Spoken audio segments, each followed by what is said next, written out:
حضرت عمر کا زمانہ ہے، مسجد میں عورتیں بھی نماز پڑھنے آتی ہیں اور مرد بھی نماز پڑھنے آتے ہیں۔ ایک خوبصورت عورت کا راستہ ایک نوجوان لڑکا روکتا ہے۔ ایک دن اس نے دیکھا، ایک دن رک کے کہا تجھے مسئلہ کیا ہے؟ اس نے کہا کہ میں تیرا چاہنے والا ہوں۔ اس نے کہا کہ میری چاہت ڈیمانڈ جو کروں گی پوری کر دو گے؟ اس نے کہا آسمان سے تارے بھی توڑ لو۔ اس نے کہا بس میری یہ خواہش ہے 40 دن حضرت عمر کے پیچھے نمازیں پڑھ لو، اس کے بعد 40ویں دن کی آخری نماز کے بعد یہاں میں منتظر ہوں گی تیری اور تیرا انتظار کروں۔ 40 دن نمازیں چلتی رہی۔ پھر عمر کا لہجہ اور من کے روگ نہ دھلے اور من میں نور نہ اترے۔ 40ویں دن کی آخری نماز کے بعد وہ گردن جھکا کے جا رہا تھا، لڑکی اسبِ وعدہ کھڑی تھی۔ کہا گزر رہے ہو؟ میں اسبِ وعدہ کھڑی ہوں۔ کہا کھڑی رہو۔ عمر نے دل کا تعلق رب سے جوڑ دیا ہے۔ آؤ اس قرآن سے تعلق جوڑو، یہ دلوں کے زنگ اتارتا ہے، روحوں کو نور دیتا ہے۔ اسلام کا جو بنیادی اخلاق ہے وہ حیا ہے، یہ بات ذہن میں رکھیں۔ ہر دین کی ایک پہچان ہے، حضور نے فرمایا اسلام کی بنیادی پہچان کیا ہے؟ حیا ہے۔ جب ہم نے اسلام کے دامن کو چھوڑ دیا ہے، یہ رسم حنا کے نام سے بدتمیزی یہ کس معاشرے سے ہم نے لی ہے؟ اور کیا بہوؤں بیٹیوں کا تماشا لگایا ہے، اور نیم برہنہ بیٹیاں لوگوں کی شہوانی نگاہوں کے سامنے ہیں، اور باپ بھی کھڑا ہے اور بیٹا بھی کھڑا ہے۔ نہ باپ کی آنکھوں میں حیا ہے، نہ بیٹے کی نظروں میں حیا ہے، نہ بھائیوں میں غیرت ہے، اور کہتے ہو اللہ کی رحمتیں ہمارے اوپر نازل ہوں۔ یہ تو شکر کرو پتھر نہیں برستے محمد عربی کے قدموں کا صدقہ۔ اگر ان کی رحمت نہ ہو درمیان میں ابھی آگ لگ جائے دونوں جہاں میں۔ یہ تو ان کی رحمت ہے کہ پتھر نہیں برستے۔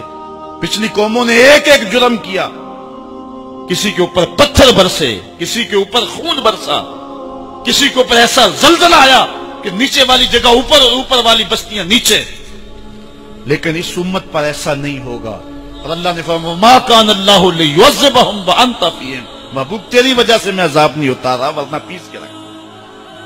سر سے لے کر پاؤں تک ہم اسلام میں آ جائیں، چھوڑیں آدھا تیتر آدھا بٹیر، جہاں جی چاہا اسلام کے دامن میں آگے اور جہاں جی چاہا ادھر چلے جائے۔ مسجد میں بھی چندہ دیا اور ہوٹل میں بھی شراب پی، رب بھی خوش رہے شیطان بھی راضی رہے، ایسا نہیں ہوگا۔ رب کہتے نہیں کہ میرے ہو تو پھر میرے ہی ہو۔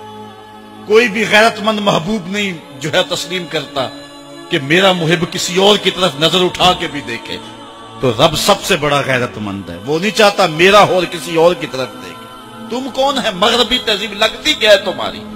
اپنی ملت کا قیاس اقوام مغرب سے نہ کر، خاص ہے ترکیب میں تجھے قوم رسول آدمی۔ تم غیروں کی نکالیاں کرتے پھرتے ہو، تمہارے سامنے سیدہ عائشہ کی سیرت موجود نہیں ہے؟ تم مغرب کے ٹینوں بننے کی کوشش کرتی ہے میری بیٹی، تیرے سامنے محمد کی بیٹی فاطمہ کا نقشہ نہیں ہے؟ کدھر بھاگ رہی ہے؟ یہ بال کھول کے بازار میں کون جا رہا ہے؟ یہ نیم برہنہ کون جا رہا ہے؟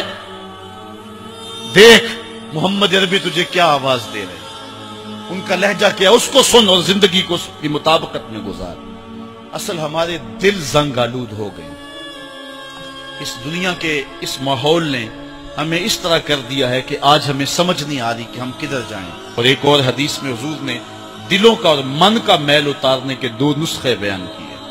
ایک کثرت کے ساتھ موت کو یاد کرنا، کثرت کے ساتھ موت کا تذکرہ، اور دوسرا کثرت کے ساتھ جو ہے وہ تلاوت کلام مجید۔ اصل 10-15 سالوں سے ہمارے ساتھ جو کچھ ہوا ہے، آج اگر کوئی تذکرہ موت کرے، کوئی آخرت کی یاد دلائے، کوئی عمل کی بات کرے، وہ کہتے ہیں یہ تو ویسے خوش کیسے کیا پتہ، قبر کا مذاق اڑا رہا ہے۔ اللہ اکبر، قبر دا خوف دے دے کے لوکی مینوں ڈرا دے۔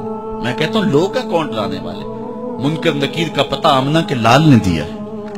فَلْيَضْحَكُوا قَلِيلًا وَلْيَبْكُوا كَثِيرًا، تمہارا رب کہتا ہے تھوڑے ہنسا کرو زیادہ رویا کرو۔ رونا دل کا میل اتارتا ہے، باطن کے اجاڑ پن کو دور کرتا ہے، من میں خشیت الہی کے پھول کھلاتا ہے۔